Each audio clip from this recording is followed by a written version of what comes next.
Eventually, John is right. The other growth area of the city is south and west, and we will be hoping to get land down there and eventually have another fully autonomous police facility in the southwest part of the city.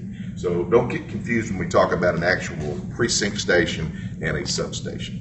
And when they refer to this north substation They're as temporary, that's in reference to the lease. Right, it's an apartment. It's an apartment Right. that we've leased, and it's not really a precinct station. It's just a substation, a little office for the COU. Okay. Yeah, the other substations that we have are, we pay nothing for them. We have two of them are in fire stations. When they build a new fire station, we try to have a little area added to us where we can put a computer in and usually a bathroom, someplace for the officers to use. Yeah, Jeff Jr.'s got one, Boone, Edenton, and I think that's it. And then, so this is the one we're truly paying for. This will be one of our larger ones. But we're also going to have COU there, so they'll be taking up a portion of the space. So just to clarify, you already have some operational substations. These are essentially workstations as opposed to this one would be staffed full-time, more or less. Won't be full-time staff, but there will be cops there a lot of the time because of the COU unit. We hope to be able to have office hours for officers, for citizens to come in and meet with officers over issues that are occurring in the neighborhoods. But those will be set up on a specific basis rather than just being there 24 hours. Also, somebody I just noticed was here, Sergeant Brian Tate with the Internal Affairs Division is here, so if you have any internal affairs questions, he's available to answer them. What have you thought of the community outreach meeting? And pretend Sergeant Heston's not sitting literally right there. It has been one of my dreams. We dabbled in community policing with the downtown unit and then with the Douglas Park area. Starsky and Hutch were out there a few years ago. And this is an expansion of that. And I have to tell you that my personal opinion has been wildly successful, and largely because of Sergeant Hester. We handpicked officers down there that had the right attitudes and the right demeanor to go down and work with citizens in a non-law enforcement manner, because that's about 90% of what they do is just creating relationships with the people that live, work, and play in those neighborhoods. And they're doing a remarkable job of it. My hat's off to him, and we expect it to only get better. This past weekend, we had a picnic there at the, what was the name of that park? Auburn Hills. Auburn Hills. And so we estimate somewhere between 350 and 400 people come through there.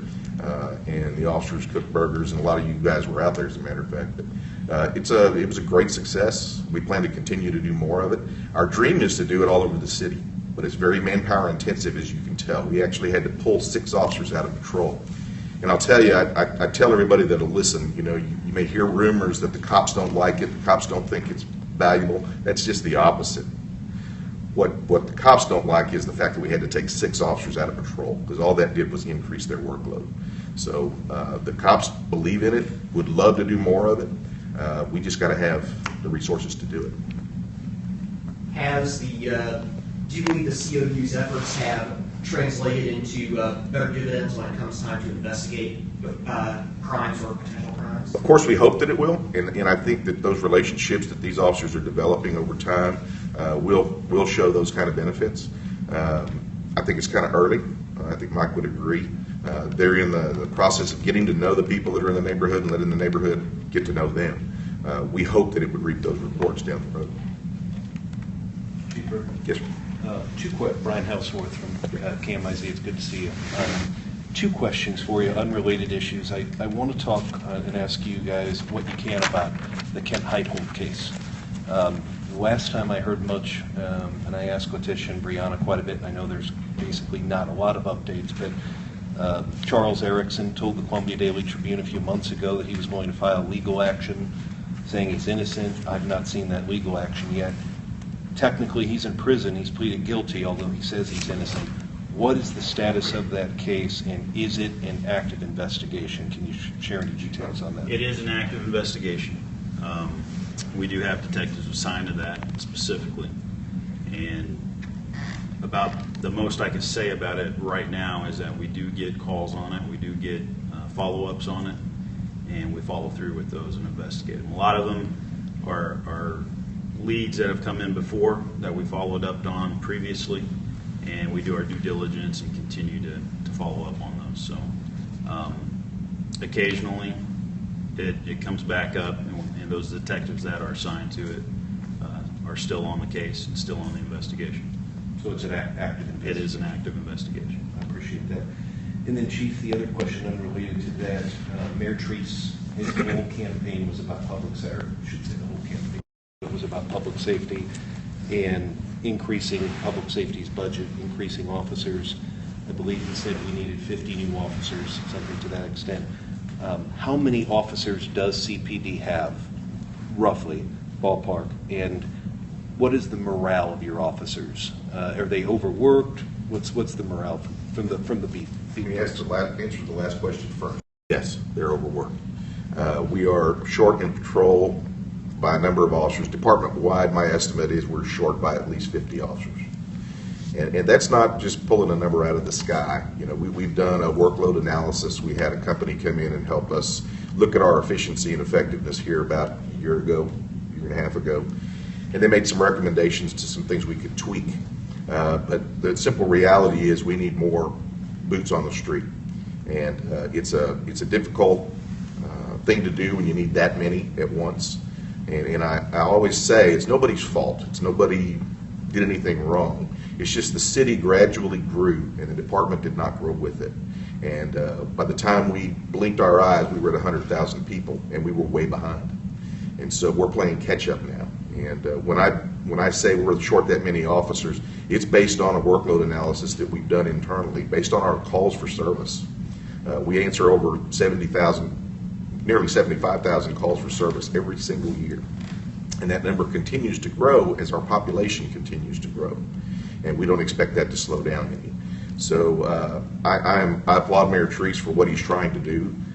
I think my knowledge of it is right now that he's looking in the budget to see if there are ways to find money for police and fire, public safety personnel. And I'm sure that he's doing that diligently as we speak. Just to clarify, from the workload analysis that's been done, you're confirming you guys are short 50 officers? Yes, sir.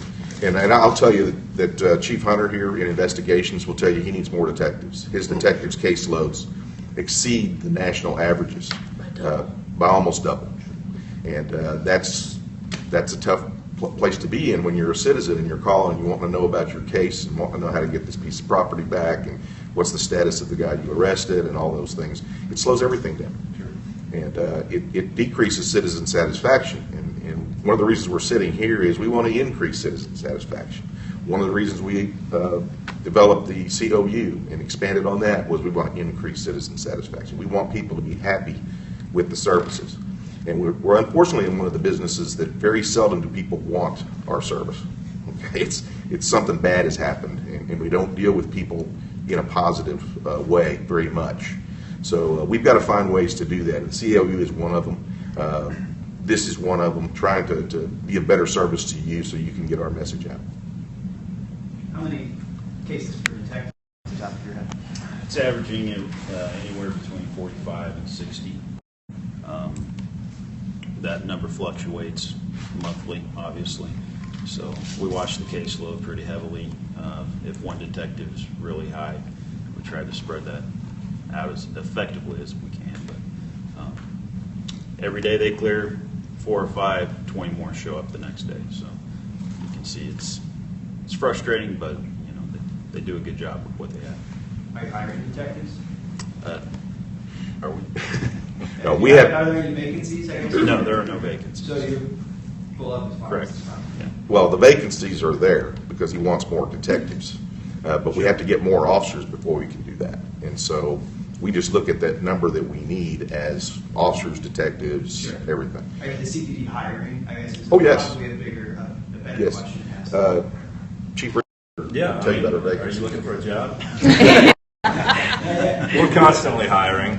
It's an uphill battle sometimes, but yeah, we're currently hiring, taking applications, and we'd be happy to get yours. Okay. I guess that's just what I wanted to clarify too when we said, like, when it is like we're short-staffed at the office. I just didn't know, are you guys at the max of like what you even have money to hire So officers the for? authorized strength of the department right now is 160 Okay, sworn gotcha. officers. We fluctuate. We did the numbers a while back, and it seems like we run about a 5%, 4 or 5% vacancy rate, which is actually really good. A lot due in part because of the work that Brian does with his folks in training and recruiting. And we've done a lot of work with HR, we meaning Brian, has done a lot of work trying to get a more constant process going on. It used to be very compartmentalized, and certain times of the year things happen. And there are some certain dates, but we do online testing and a lot of, I think, a little bit more progressive things to keep a perpetual process going and to the extent that we can. And so they'll come in. I think we had quite a few this last time compared to some of the others. So definitely not what it was, I think, when any of all of us went and tested. But, you know, in all of our discussions with various folks we know in law enforcement, that's not really abnormal at this point. Recruiting's been very difficult nationwide. You know, it's no exception here. And like she said, we're on average probably a 5% vacancy rate, which is probably above the national average in a good way. But like the chief said, you know, we need 50 more officers, so it's good for what we're authorized, but we could definitely use more. On the side note, 5 vacancies currently open, 2 people in the academy, 4 people in field training. That's where we are right now, as of today. I keep track of it because I carry the vacancies in patrol. So I'm often going, hey, Brian, give me more cops. Fill my 5 vacancies. But as of today, 5 vacancies. Building off the budget question, do you potentially see expanded use of, say, community service aides or reserve officers, something like that, as a force multiplier? You're using my terminology now. Yes, we are. In fact, Brian has Jeremiah has a civilian investigator. It's a retired officer that helps with economic crimes investigations and things like that. He wants more. He wants more. And I actually have an idea that I won't blurt out here, but in how to enhance the efforts that he has in investigations right now using civilians. So that's something that we look at. The CSAs right now answer the majority of our accident reports, do the majority of our accident report. They're civilians. So we are constantly seeking opportunities where we can civilianize positions. We recently started civilianizing crime scene search. We have, you don't have a part-timer anymore, do you? I do have one. Okay, one part-time. A full-time and a part-time crime scene person that can back up patrol. How that helps us is officers go to the scene of a burglary. Excuse me. They work that burglary. They can call crime scene. The crime scene civilian can work that crime scene. The officer can get back in service. So we hope to add those positions. They're not police officer positions in any way, but they do help police officers and help us get our officers that we do have back in service. And also, I'm not really familiar with how these programs typically work. First off, does Columbia PD have a reserve officer program, and if so, would that be something? We had a very small reserve program. Very difficult in today's, in this day and age. Most of those people had other jobs. They had full-time positions. And keeping up with their training became an issue. The state has required more and more training of police officers, and people just didn't have the time to do it. So they either did it halfway or they didn't do it at all, and it wasn't much help to us. And I think when I arrived here 7 years ago, we had about 3 or 4. So it wasn't a big number of people.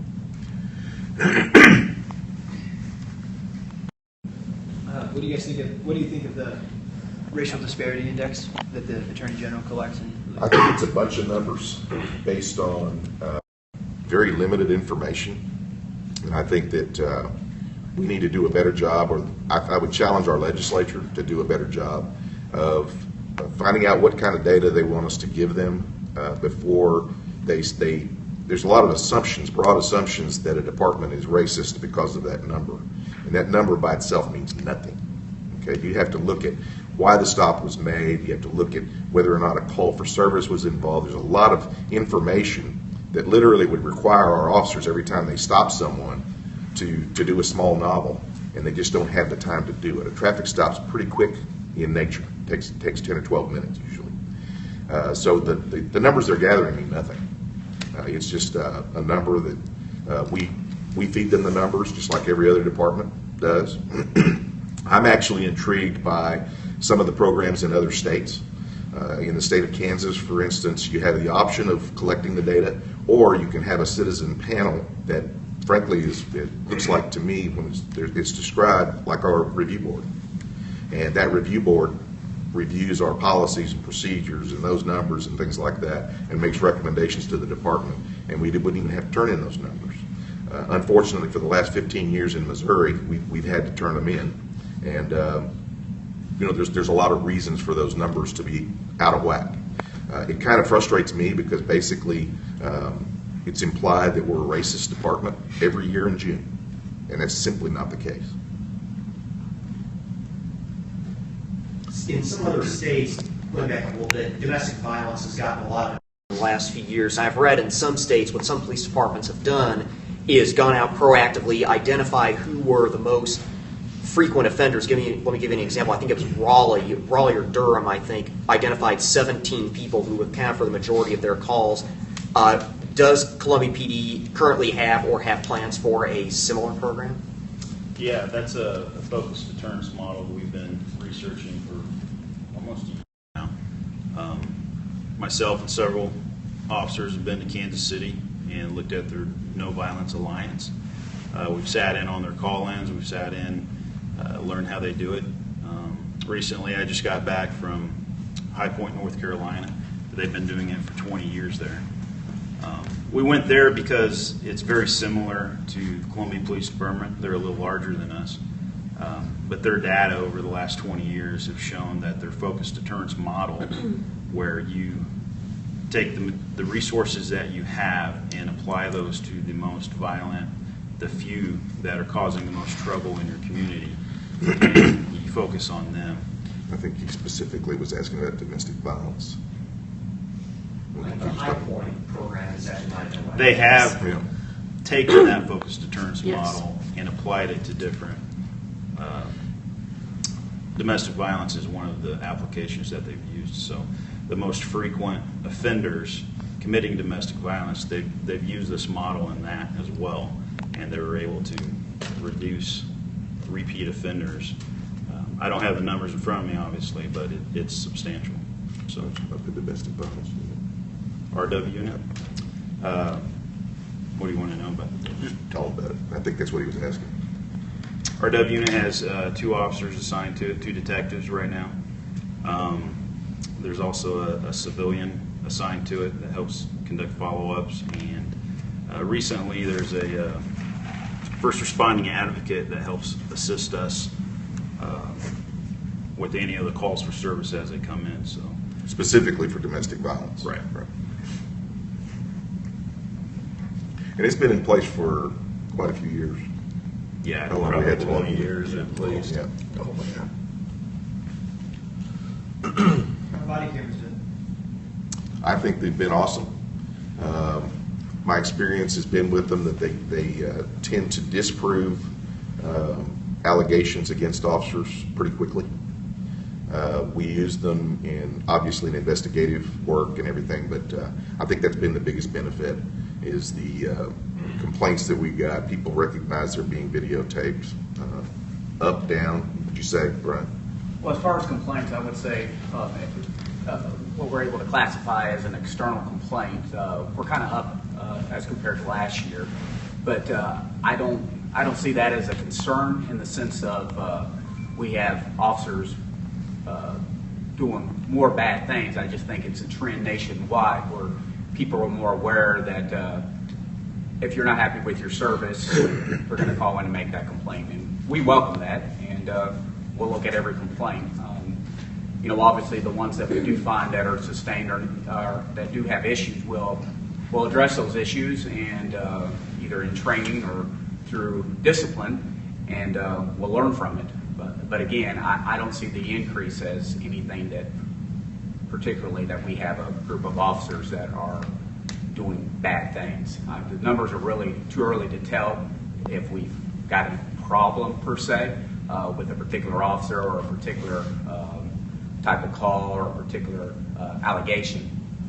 But definitely the body cameras are one of those things that I'm able to watch, or the supervisor's able to watch, and we even bring the complaint in and say, hey, let's take a look at this and explain to me in a little bit better detail about what you're feeling and your feelings about that. And a lot of time, after they left, before they leave, they'll withdraw their complaints or have a better understanding about what happened. A lot of times they're just wanting an explanation about why we did something that we did. And From an internal affairs standpoint, the body cameras have made the investigation much easier, because they can see what happened right there. right. And I think he came in the unit after the body cams were in place. Oh, yeah. Previous internal affairs investigators would tell you that that's made the job a lot easier. Do you guys have any problems with cops getting to turn them on, or? You know, initially, we had a couple of incidents, but we made it very clear that was not acceptable. So the expectation is when they think they're going to have a contact with a citizen, we tell them, go ahead and turn it on. And we've just not had, have we even had one this year? Yeah, no, we've had some. Have we, Brian? There has been ones that come across. You're required to enter a what we call as blue team to track that if you fail to activate it within policy. A lot of times, we don't see a trend with a particular officer. Obviously, sometimes heated moments happen.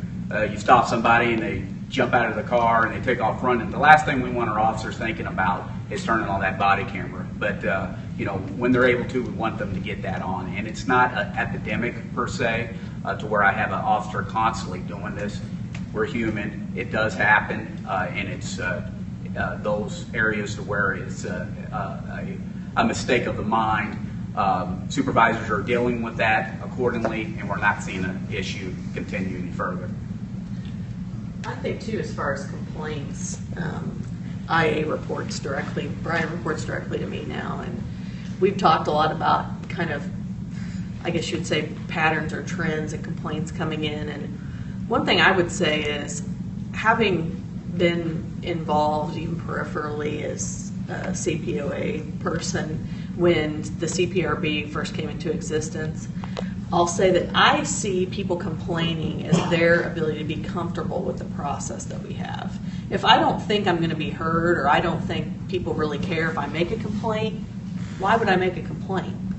If I get bad service at a restaurant and I complain and the manager never contacts me, I pretty much know where I stand with that business, how important my business is to them.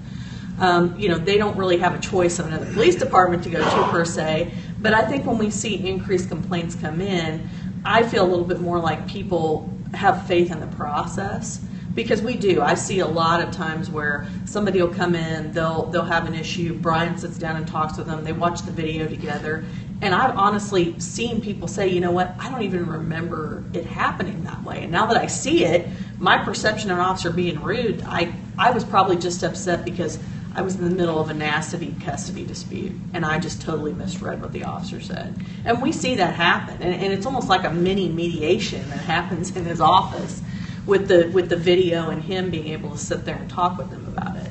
So I think it's been really positive, and I think one of the biggest advantages for us is in our reviewing of different things. We do a kind of a, John's in charge of having the lieutenants do a random audit at times of different videos that we do, but we'll watch them sometimes and we'll recognize training issues.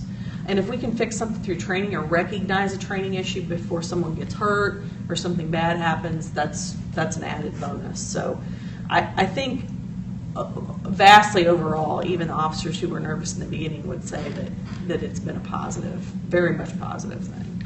Well, from the patrol perspective, let me just put it this way. I was one of the first officers in Boone County to have a dash-mounted camera, and that's when I worked for the Sheriff's Department.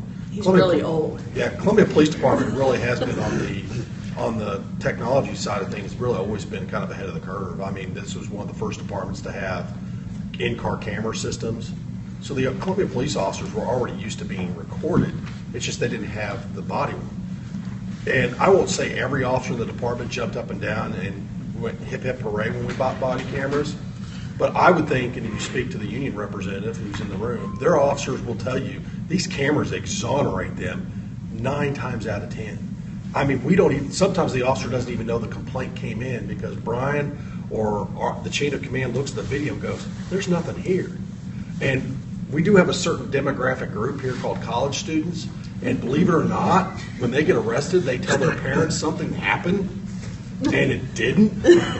And we have the ability to show the parents the video and say, your child really was kind of acting a little bit differently when we were interacting with them. Those for us show that, hey, our officers are A, doing things right, and 2, I've got great cops. And I say they're fine because they've worked for patrol, but this department has great cops, and I'm proud to work with them. These cameras have saved their tail ends from missed complaints left and right. So I think it's a win-win for everybody.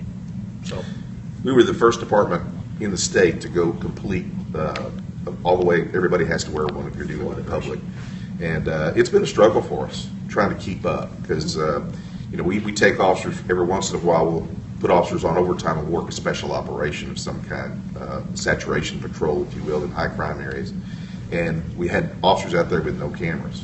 So we had to buy some more, because we want any officer that's out there in uniform contacting the public to have a camera. They're that good. We believe in them that much.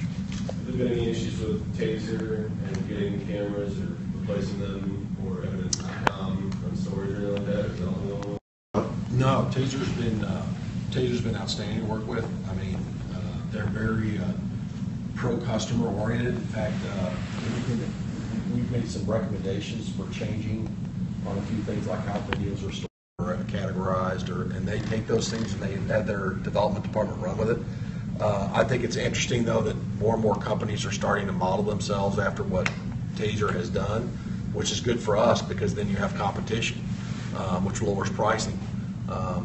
But Taser itself has been really well. In fact, we're in the process of upgrading from the first generation of cameras to the second, and it won't cost the city a dime. Taser's just working with us because they want our first generation cameras for somebody else.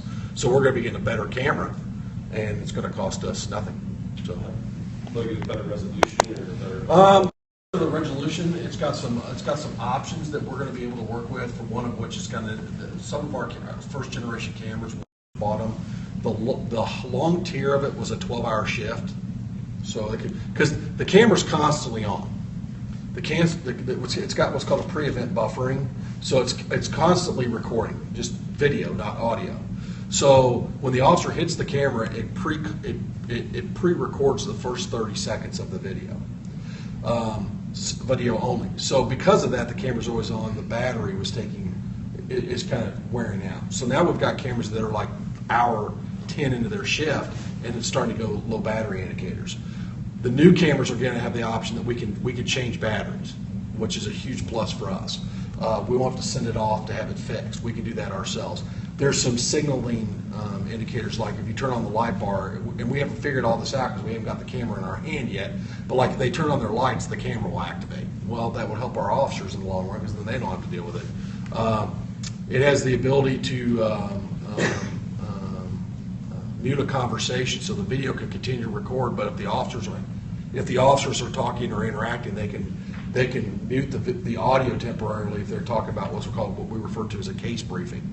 So like, hey, what'd she say? What'd he say? Okay, well, this is what I think we should do.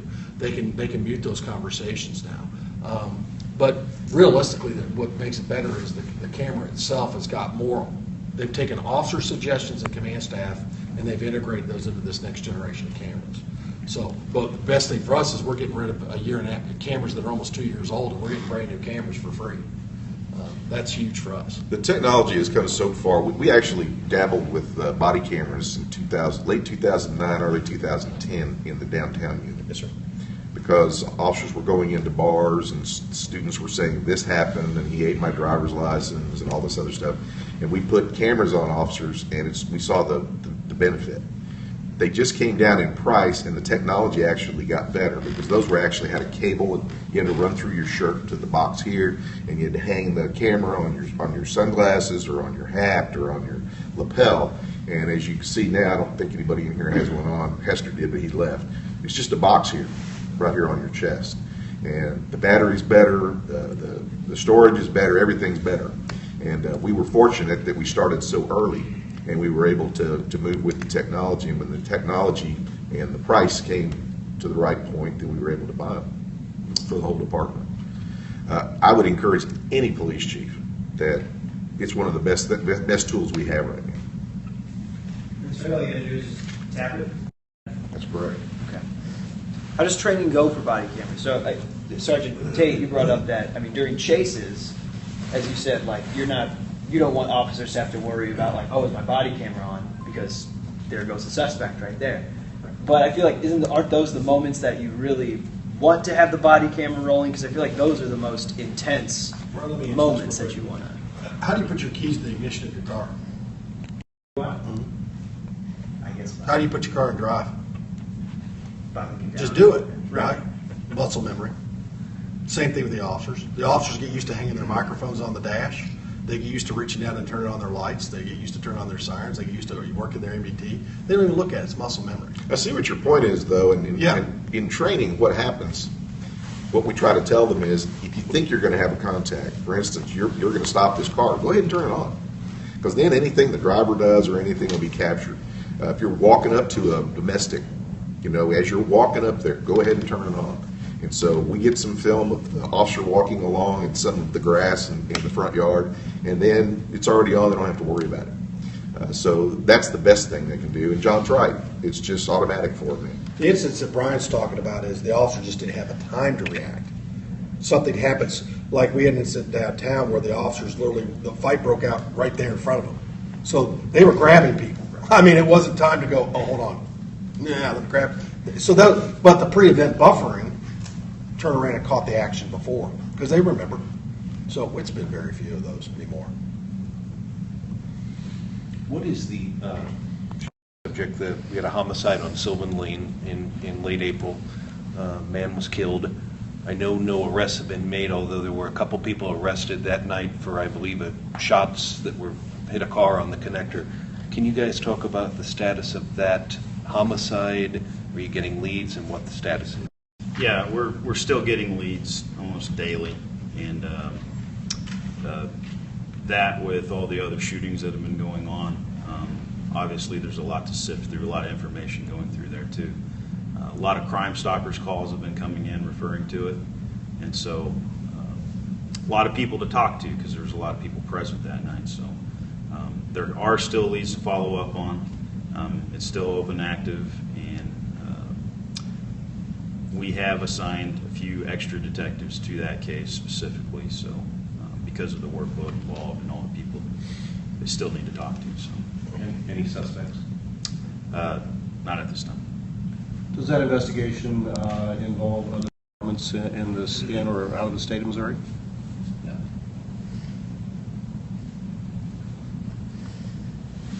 Getting back to the recruiting issue, you guys were talking earlier about some of the issues that you've had with recruiting and how it's a nationwide thing. So how do you get past some of the, for lack of a better term, bad stereotypes that a lot of people have about policing in order to land the candidates you want?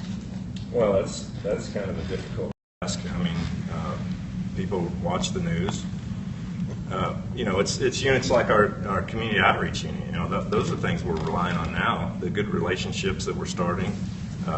But you're still going to have a core group of people who go to college, specifically for criminal justice. That's where we recruit. We more recently recruited with the military folks. We've hired a lot of people coming out of the military, and we found that they're kind of inclined to be good candidates for this job. So we're recruiting every day, doing the best we can, and we're still finding quality applicants, just not in the volume that maybe we did 10, 15 years ago. I think a lot of the mystery has been taken away of policing. Growing up, we all watched different cop shows that were on. I watched different ones than the chief, obviously. But You don't go back as far as that.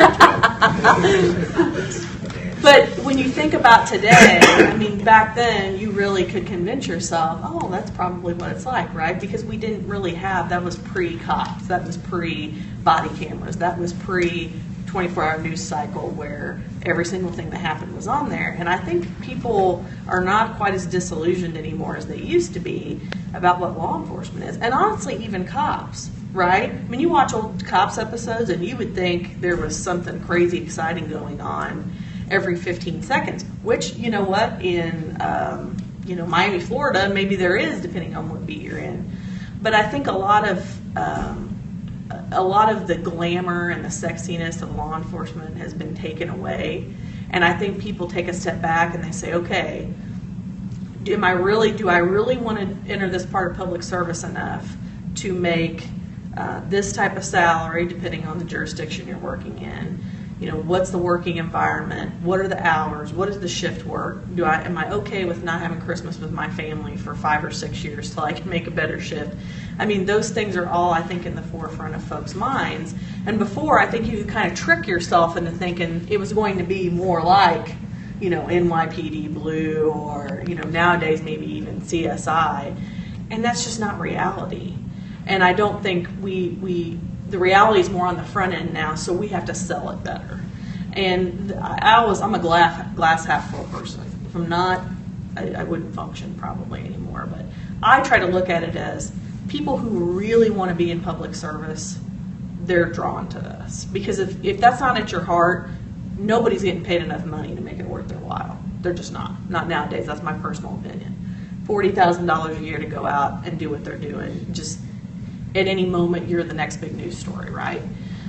So you have to, at your heart, want to serve people. Serve people in a capacity where, to the extent that you might give up your life for somebody you don't know.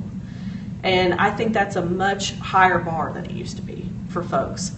And you got a lot of other, you know, professions pulling at people and tugging them in with more money or other things. So I think that's part of the challenge nowadays, really, is selling it that it is a viable profession. I think that goes to what Brian was saying about military folks are already in that mindset. And so they kind of come in already with that fit. So, you know, we talk to people, we joke about, you know, we see people. There was a young lady I saw working security at Gerb's a couple months ago. And so I stopped and I said, hey, have you ever thought about, you know, being a police officer? Because I kind of thought clearly she's interested in this. And she said, yeah, you know, I really have. And it was great to see that little excitement from somebody that was 25 years old, because we don't see that as much anymore. Back in the day, I remember in 1977 when I applied at the Dallas Police Department, I didn't even ask what the pay was. And got a check and I went, okay, so this is what it is the first time. And I didn't care. I mean, I was back then, if somebody, my sergeant or lieutenant or somebody would said, we need you to work your days off this week, but we can't pay you anymore, I said, okay, I'll be here. And we hire millennials now. They want to know, show me the money before they come in the door. So they're much more selective about their professions. And Jill's right, you know, even if it's in their heart, they shop around.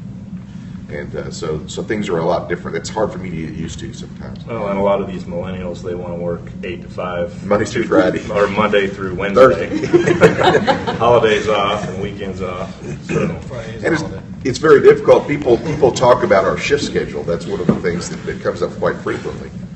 When we went through our efficiency studies, I can tell you right now, 8-hour shifts are better. They're just simply better. But these kids that work for us today want time with their families on the weekends. They want, you know, to be able to go to a party on the weekend. They want to be able to do things that everybody else wants to do. So we ended up with a 12-hour shift that gives them a 4-day off weekend every other weekend. Okay, not a bad gig, but they're long, long days when you got to work 12-hour days. So you got people that like that time with their family. You got people that maybe don't have a family, that kids and things like that, that wouldn't care and would rather work 8-hour shifts. So it's a constant struggle for us to find a shift that balances all of those things, the need to serve the citizens. And you know, we need more officers to do that. But we also try to look at it from the officer's point of view. This recommendation that the shift we're on was not actually the first recommendation of the consultant. The officers were adamant when we talked to them that they wanted weekends off. They liked that 4-day weekend every other weekend. 3-day weekend. Yeah. So in order to do it, we had to go move the hours of the day. So 8 to 8 is the day shift, and then 8 p.m. to 8 a.m. is the night shift, and we've got a power shift in there. I can tell you right now, the guys and gals on days don't like getting off at 8 o'clock at past dinner time, right? So that changed, but they still have the benefit of those weekends off. And so it's really tough for us as administrators sometimes to balance all of that, because we've got limited resources and we still want to do what we can for our employees. And we sit around and go, when I started here, I got every sixth weekend Tuesday, off. Wednesday You off. know, that It was a whole weekend. uphill both ways and snow. And so we have to take that into account. And it's tough sometimes, but we try to, you know, John's got a suggestion box that is anonymous, so we try to take in feedback, and we do a command staff, and we have in-service training. We have a portion of that time where we go down, we let them throw out, ask questions, we give updates on the budget.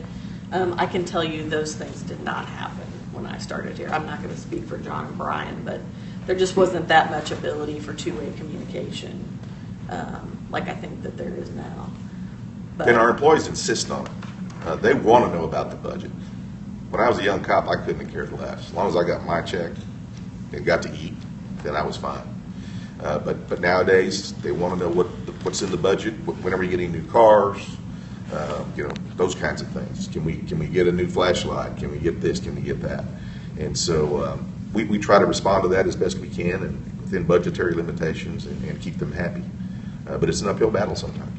It's a tough job. And we have folks that come here to work and you know, you come in kind of, sometimes you think, hey, I want to be a detective, right? Until you are a detective and you have 50 cases. Then you kind of think a little bit differently about it. But you don't just get to walk in the door and be a homicide detective or a canine officer or, you know, a training officer. You have to work up to those things. And I think that's a little bit more challenging nowadays, too. And there's a level of frustration there because we've got people that want to be just homicide detectives. Well, I don't need homicide detectives. I need detectives that can work homicides. The few times we have them a year. And so that's frustrating sometimes for people. Yes, not going that's tough for people that want to work a specific kind of case because we're kind of in the middle there. You know, we're a mid-sized agency in the United States, and we don't have a lot of those, thank God. When we do have them, though, we need people that can hit the ground running and take care of those, and that's Jeremiah's responsibility to keep those detectives ready. I was just about ready to recruit him, and I think you scared him away. I will say that over 75% of the suggestions the officers have brought forward in that suggestion box have been completed. And the officers, we listen, and we put them out to everybody. We don't censor them. So whatever they put in that suggestion box, I put out to everybody, and anything that's there is reasonable that we can do, we do. I mean... Or we at least try to provide an explanation why we can't. Yeah. Chief, what is your measurable goal? Retaining officers 3 years and beyond, and are you meeting that goal? Are you achieving that objective? I think we are. The few officers, I'll just give you an example, the past few, one of them left to go get married and move to another city. Another one's wife got transferred, so he had to move. We had one retire last week. I think we do a pretty good job of keeping them. The only exception to that would be people that come in the door with the intent of getting 3 to 4 years experience here and going to the feds. The federal retirement system is much better than ours. We've lost them to DEA, ATF, FBI, Secret Service. You know, so we get those talented individuals that have that in their head. You're only going to keep those 3 or 4 years. But my deal is promotion. I tell people when they come in the door, you know, that you should be thinking about that right now. And, you know, you go to job interviews and people ask you, what are you going to be doing in 5 years? I think the answer to that should be, I should be working in middle management somewhere. And that gives them a motivation to go through. I like talking to young officers and encouraging them. And none of these guys always agree with me. But I think I can see it in some of them. So I encourage those younger officers to start studying now, even though there's not a sergeant's test coming up, so that you're ready for it. Because I think they'll make good supervisors. And that's motivating to people. When they see something that they're going to be able to progress in the organization and somebody's encouraging them along, and then something shiny comes up over here, they're a lot less likely to go pick that up if they think they've got something here and they've got a future here. So some of these folks right here weren't the most tenured officers. When I selected assistant chiefs and deputy chiefs, I didn't want the 20-year officer necessarily. I don't have anything against 20-year officers, but I wanted the best person for the job at that particular time. And that's why these people are sitting in these chairs right now. They're not our most experienced officers. They're supervising a lot of officers that have a lot more experience than they do. But they've got the tools to manage, and that's what we needed. So ahead. We recently lost a person who'd been here 10 years. And during the course of I won't call it an exit interview, it was more of a, hey, we heard you're applying for another job. This employee told us that they reached a point in their life where they just wanted weekends and holidays and Monday through Friday. Well, we're shift work. And again, it goes back to, I think this is one of the challenges that we're facing. And this person's not necessarily a millennium. I mean, they're a 10-year veteran cop. But, how do you answer that? You go, the more we're trying to take more and more of our Monday through Friday 8 to 5 jobs, which are typically the detectives or civilian staff like Brian's, and we're moving those into more civilianized positions. So we're bringing civilians to take their jobs and put that cop back on the street. Well, if you're going to be a police officer, it's not Monday through Friday 8 to 5. I'm an assistant chief of police, and mine's not Monday through Friday 8 to 5. City council meeting here till 10 o'clock. I come out and work weekends with my officers. That's just a part of doing our job. And I think that's the biggest challenge we're facing right now is, and I think we're going to start seeing more and more officers leave, because as we continue to read more and more about this millennium generation, they'll have an average of 7 careers over their work lifespan. I knew from day one I wanted to be a cop or a fireman. And he did both. I'll comment on that a little bit. On him being a fireman? I'm sure that's for another. That's a whole other discussion. Then we'll talk to you later. So, over the past year, I've sat on many interview panels and for police officer, and we always ask them, what brought you to our department? And routinely, they'll say that the opportunity that your department gives us, because we do have, we have several different specialties. They like the city of Columbia, and a lot of times they come from another jurisdiction, another department that didn't have the advancement opportunities that we have here. So, and I think if you compared our department to probably any department in the state, you'll find that and I don't have the figures, but I would say we probably have a better retention than most other departments. That's just my guess. Maybe I'm biased, but I would say that's probably true. We've hired, well, we jokingly say we've hired half the Moberly Police Department, I think, lately. And we actually, the chief and I interviewed, the last guy we interviewed, we said, why do you want to come to Columbia? Because we've just seen so many of them. And they were really honest. The kid was really honest. He said, you know what? He said, not a huge department. They just hired, some new sergeants got promoted. I know there's not going to be a lot of movement. I can come down here. I can make more money. I like Columbia. We do have you don't have to live in the city limits. We have a kind of a radius requirement, so people don't necessarily have to move if they live close enough.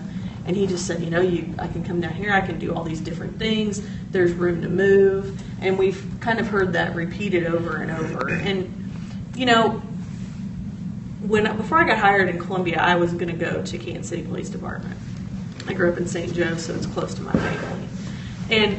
And I was really looking forward to that because I grew up watching cops and stuff like that. And Kansas City was on there, and even though their uniforms were ugly, it looked pretty cool. So I thought that would be a good fit. And then I realize even more now, having friends that work in big departments, you can really get lost in there. So I personally think we're a good middle ground between, just going and working someplace where you may only get a couple calls a night to, knock on wood again, we're not having a homicide every other day. So, and I think that's attractive to a lot of people, especially the people that are more focused on, things like wanting to be a detective or a technical skill, things like that. They feel like there's a little bit more opportunity to do that and be recognized rather than just being a little fish in a big pond. Catherine? A lot of people checked in with you all was Ferguson about efforts to increase diversity in the police department. Has there been any progress in that area, and what special tools do you have in your toolbox to try to do that?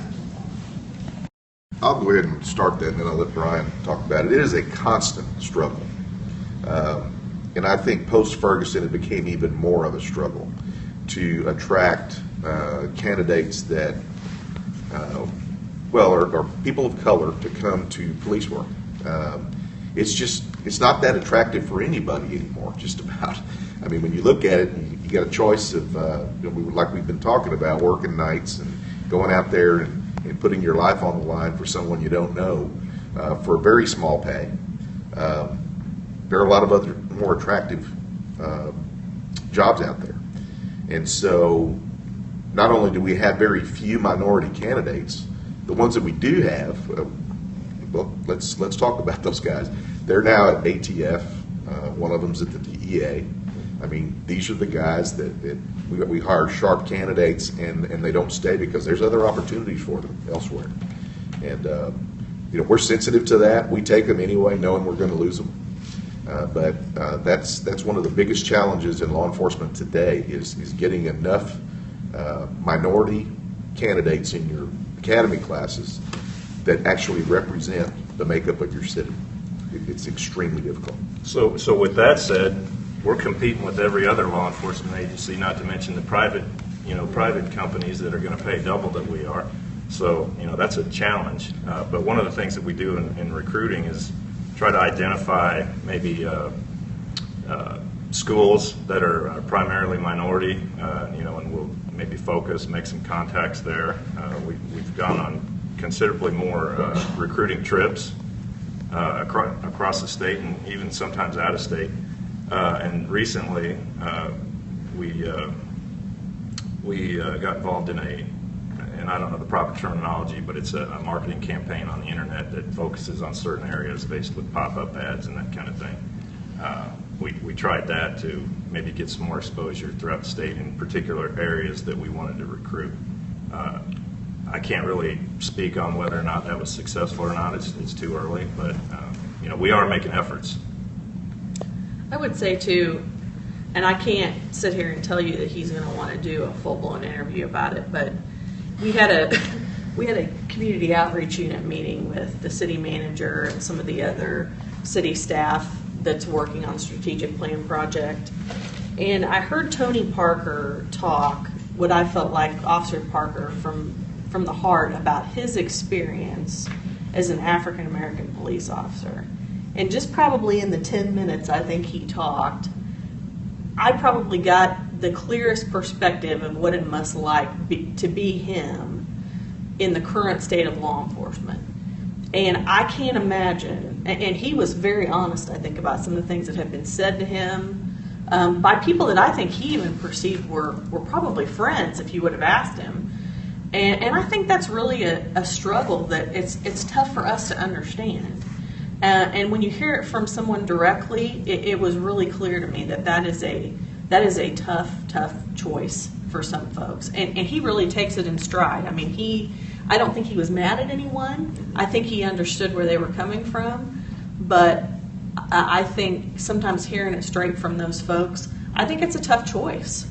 I think he felt like, when I heard him talking, I think he felt like in some ways he was choosing to ostracize himself from certain people. And that's really hard. And none of us, frankly, really have to do that. I mean, barring you having some criminals in your family, like John. No, I don't know that. You don't, that's not a choice that you really had to make. And so I think if you can get someone to talk about that, it's really interesting perspective. We've been right at an hour, and I'm getting the signal. So is there any question that's just pressing? If not, then we'll just go ahead and call this a wrap. Really quickly, what's the timeline on that new substation? How long before it comes online? That's our goal. It all depends on moving all the pieces into place. We've been working on it, but we do have an IT hurdle to get over. How do we get the connectivity up there? In closing, I hope you recognize that we consider the media one of our most important customers. If you don't help us get our positive message out there, it doesn't get out there most of the time. So we hope this helps you. The weekly briefings, we hope, will be of some significance for you too. We want to make your job easier. So if you think of ways that we can do that, please let us know. And to the extent we can, we will.